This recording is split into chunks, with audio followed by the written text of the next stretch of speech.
Is Google's business model at risk? Absolutely, it's at risk. It's pretty hard to get the upside on that. There is one way though. The architecture of the web is going to change. Let's kick things off today. So this is three things that are a bit creepy. I'm going to switch over back to my normal head. Three things that matter this week in AI. I'm going to let you kick off this week. We got news that Salesforce, together with a few other household names of Silicon Valley, invested in Hugging Face at 100x annualized revenue. Wow. So if you need the signals that AI is frothy or bubbly or the biggest platform shift in history, here's one of those signals. That's awesome. That's triple figures. Yeah, look, it sounds like a lot, but if you compare that, they've not raised as much as some of their other people in that space. OpenAI has raised 11.3 billion to date, Anthropic about 1.6, Cohere 400. Really at that 100x seems a little bit high. They are going to be a central point of what's going forward. It's just whether that can be really justified. I think they've raised somewhere in total around 395. So if you break that down, they have 170 employees. So what does that work out to be? Something like 26 million per employee. So yeah, that's a bit crazy. Not bad.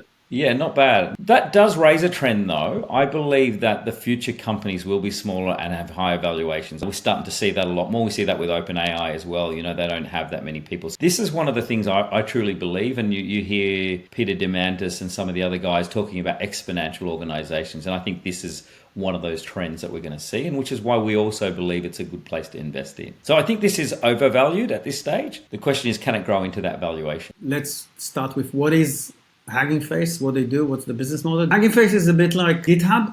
It's basically this online place where the AI machine learning community collaborates. It means sharing models, sharing libraries, frameworks. It's largely open source. So you have to ask yourself, how are they making money? Well, they're making money by selling tools. The interesting bit here is that they also let you use their own cloud infrastructure to do the work. That's a bit of a deviation from historical business models, even cloud business models. This is cloud native companies. And it reminds me of Replit. And Replit is also, it's basically a browser-based integrated development environment, IDE. It means that as a developer, I don't need to download stuff, configure my system. Actually, things takes weeks. And even if you know what you're doing, just setting up your development environment, you can just code straight in the browser to the cloud. Imagine that for AI. Train your model in their infrastructure. I really like that strategy of cloud native applications. And I think that's the true direction of things to come. And I think that's why they're getting this type of valuation and interest. But I think you have to ask yourself, what the hell is Salesforce doing there?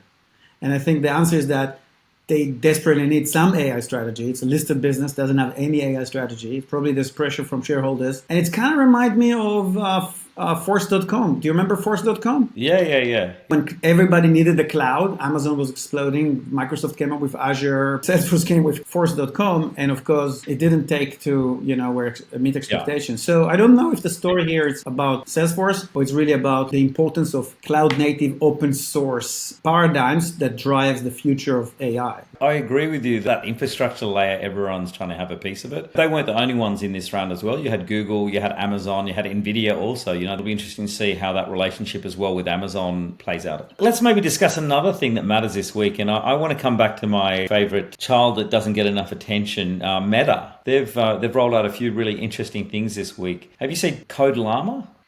Yeah, used it. They've kind of built this model which sits on top of Llama 2. It's really fine-tuned for coding and a few different kinds of coding languages as well as a generic one. Meta seem to be open sourcing a lot of what they're doing, which is counterintuitive to maybe some of the other players, and I think we discussed this last time. Yeah, I've used it a little bit. I don't think it's as good as OpenAI yet. I think it's interesting because they're open sourcing it. They're kind of trying to pull the rug beneath the feet of OpenAI, so to speak, right? Meta's game, they're just going to open source everything. Their business model is to make money out of ads on their social networks. Screw everyone else.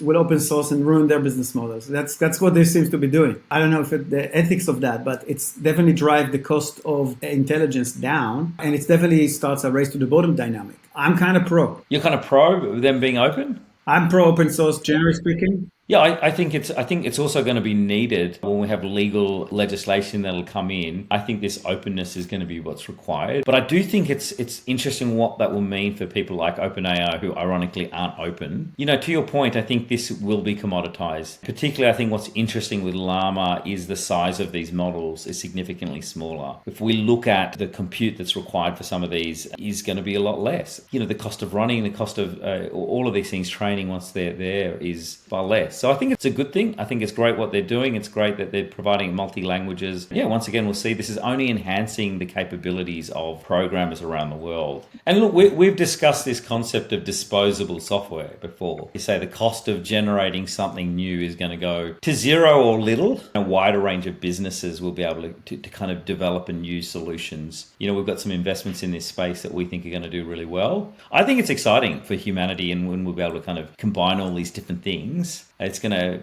give power back to people who maybe have some really creative ideas. So look, Meta also had another release as well, Pug. Yes, super interesting. Pug stands for, what the fuck is it? Photo unrealistic. There it is. Oh, photorealistic unreal graphics. Just rolls off your tongue, right?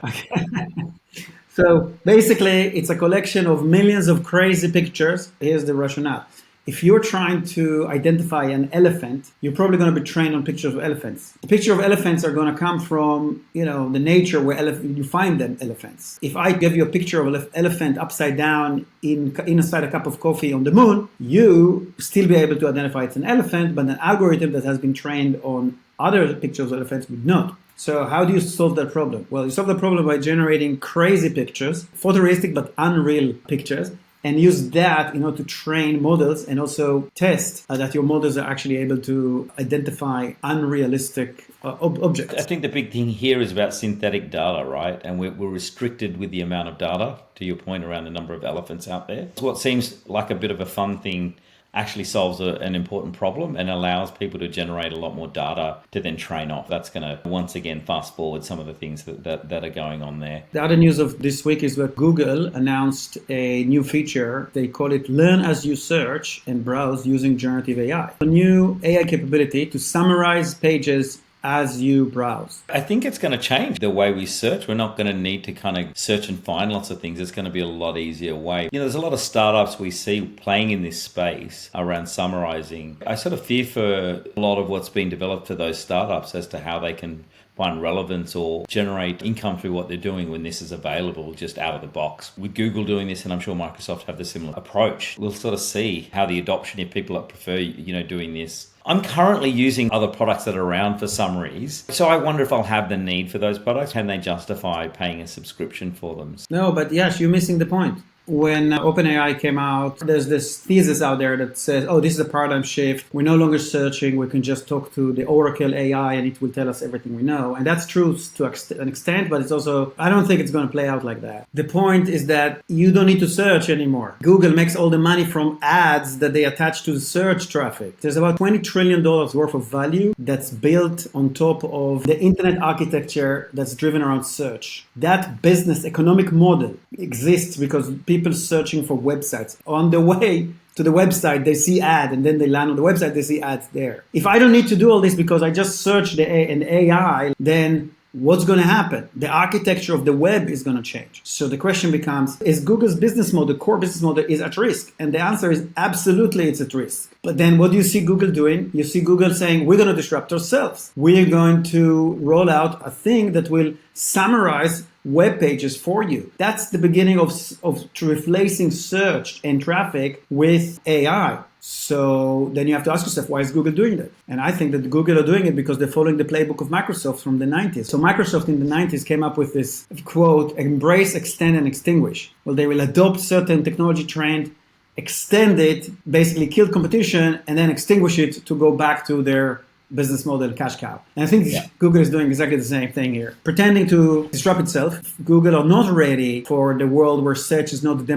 dominant way people engage with information on the web. Sorry, this doesn't disrupt their search necessarily. This is allowing you to summarize within the results of what you have or within a page that's returned through their searches, right? Of course, but where is this leading to? Yeah. If I'm searching, I'm landing, I'm looking for a summary, step number one. Next time, I wouldn't have been searching. I will just go to that service that gave me the summary and ask it. This is a step in that direction. Yeah, interesting. I'll be interested to see how this plays It's out. going to be interesting. Three things that matter, three things that don't. So let's move to the three things that don't matter. NVIDIA? Okay. Well, does that matter or doesn't matter? That's what's hard, actually. You keep being literal about what things that don't matter.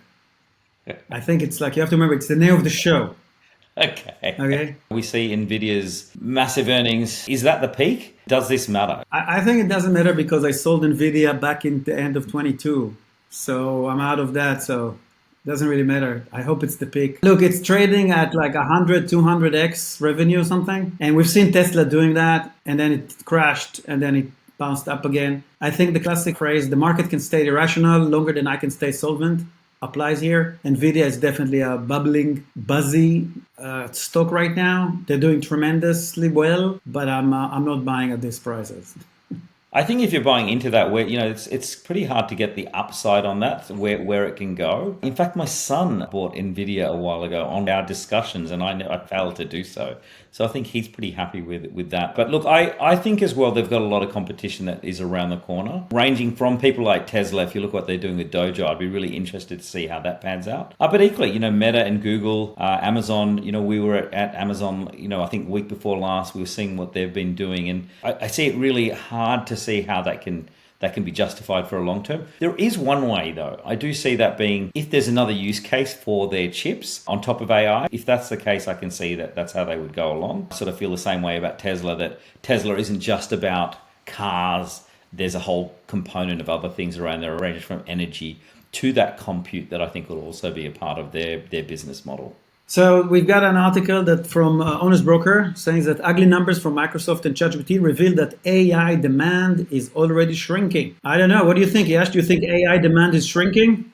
I'm really scared by reading this article, but no, look, I think it's good to sort of hear what that is. But I think one of the points in this article was really around that Bing integrated AI into what they're doing using OpenAI. It's still at 3%. It hasn't really changed Bing to kind of dominate over Google. Whilst OpenAI was the first mover in this, I think there's a long way to run for many of the other competitors. AOL was kind of the big player in the early days of the internet. Maybe OpenAI goes some of that way to maybe having a large volume, but we'll see. We'll see. Yeah. Well, look, in my opinion, this is a classic case of bullshit. And what is AI demand anyway? Demand for AI, I mean, people don't buy AI. People buy products and services that are hopefully better and cheaper. And I don't think the demand for that is going away. And AI is the thing that drives product to be smarter, better, and cheaper. So I just don't buy that the thesis in this article. There was an article in Medical Economics saying around a survey that found there was mixed feelings about using AI in as sort of primary care. I kind of feel like that's pretty obvious. People are going to be hesitant about doing that. I think this is pretty logical. Most people would like to deal with people. They were sort of saying that 84% of people prefer a medical professional prescribing medication compared to an AI. I don't think that's rocket science. I think I'd prefer a person,